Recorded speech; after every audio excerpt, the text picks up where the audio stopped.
The tricky part of this track is you actually need to maintain a really high speed drifting over the time, because there was a really long corner that you have to maintain drifting. And then for the entry speed, as you guys can see from the video, I'm actually like full throttle all the way. My car is a little bit underpowered compared to the other drivers I saw that day, because when you compare to, for example, the LS engines, they're pretty good at low end torque. Like, even though there was some corners that even really long, they can still pick that up the speed very quickly. But if my entry speed is wrong, I probably cannot carry on through the whole corner.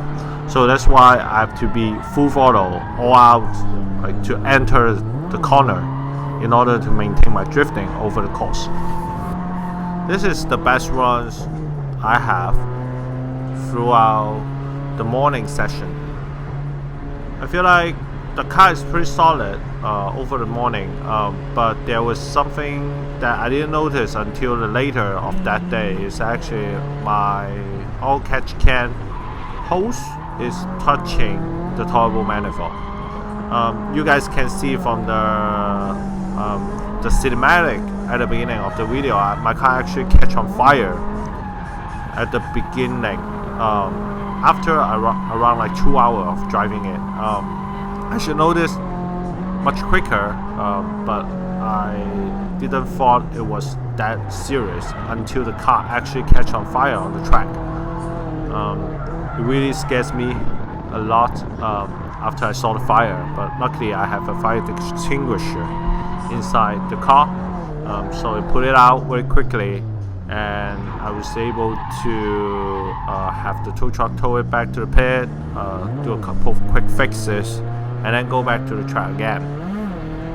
So this is probably the best run laps, but right after this lap, actually I just caught on fire. I didn't catch it on the camera, but yeah, you guys can see after I put out the fire, there was smoke, still smoking on the car, and at that time I have been waiting for the tow truck to come over and tow me back to the pit. Actually, this is the most hazard moment I've ever experienced since I started learning how to drift. I remember I catch on fire one time, but that one is compared to this one is much smaller. Thankful to the vented hood that I was able to see smoke coming through out there. But actually, like, this very stupid idea that I came up at that time, I keep driving it until I actually see like 5 framing on the top of my hood. Then I stopped it, and at that time my throttle cable is actually maxed up, and my car is revving crazy without like touching the throttle. I think that's because the fire was melted some of the rubber on there that make the throttle cable stuck on the head there. That's why I quickly stop it, turn off the car, pull out the fire extinguisher, put the fire out. Luckily, everything is okay, nothing major damage, like from the engine bay as I can see. Then the tow truck towed me back to the pit, and I do a quick chat. The only issue is the throttle cable. I was actually able to use some oil to grease it and peel it a little bit to get a quick fix. That works. I can quickly get back on track after an hour or so. After cleaning up, replace the hose again, because the hose pretty much is melted through there.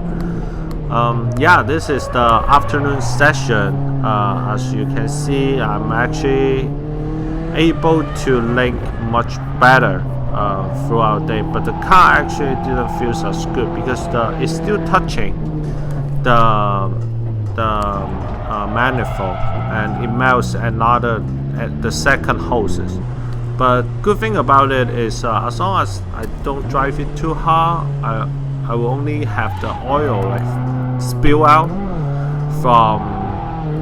from the oil outlet, and but I was able to keep driving it. The car lose some power throughout there, I guess, and it definitely feels like a little bit danger if I keep it driving it too hard. So mentally, I was not driving as hard as the morning session, because every time when I see smoke comes out from the engine bay, I was letting go of the gases, right? Just not try to push it as hard and enjoy through the rest of the day without being too much hazard. You can also see from the video my hood fly out because the latches is loosened. Then I'm sure I have been able to secure it, but it flies out on the high speed. So just that one time, luckily I didn't broke my glasses and etc. But it actually dinged my my top of the car. So, but it's okay. I can just bang it back after a while. And if you guys are following my Instagram, I'm actually able to fix it and bend it back with the hood, because aftermarket hood right now is super expensive. It's around like $1,000 per carbon fiber hood, and the look of it, to be honest, I'm not a big fan of it. Like, even though the Sabon hood, those other hoods, like, and it also have a long wait time in order to get it. So I'll just say, okay, forget it. I'll just like repair my current one, because I have another full track event in a month. So that's why just install it back again, bend it straight, and call it a day. So the car feels okay over a day. Didn't have like major issue. Other than that, I should probably fix that before the next event, and trying to clean up the spaces between the manifold and those like oil outlet and the catch key hoses. So yeah, and have some like good tandem. Doesn't necessary to be a tandem, more like a follow cam, kind of like follow each other with a gap, because we're not very familiar with the track, even though we try to practice it inside the games. I think there was a little bit different when you're trying to against with the G-forces, etc. So there's some footage that I capture. Hopefully you guys enjoyed it. If you are trying to driving in this track in the future, I think that could be a very good video that you learn through the track. To be honest, in the earlier session and later session, the track fit for a drift car. Other times probably just driving straight line. Unless you are super like high horsepower to it, but in terms of tire, I think it's pretty safe, like pretty good with your tire, because you actually have a lot of straight line to pull down the tire before the next turn. So I think like this first experience of my drift track, full track event is amazing. I look forward to have more in the future, and I would definitely share that experience in my next one. I'll see you guys on the next one. Hope you guys enjoy it, like and subscribe. Thank you.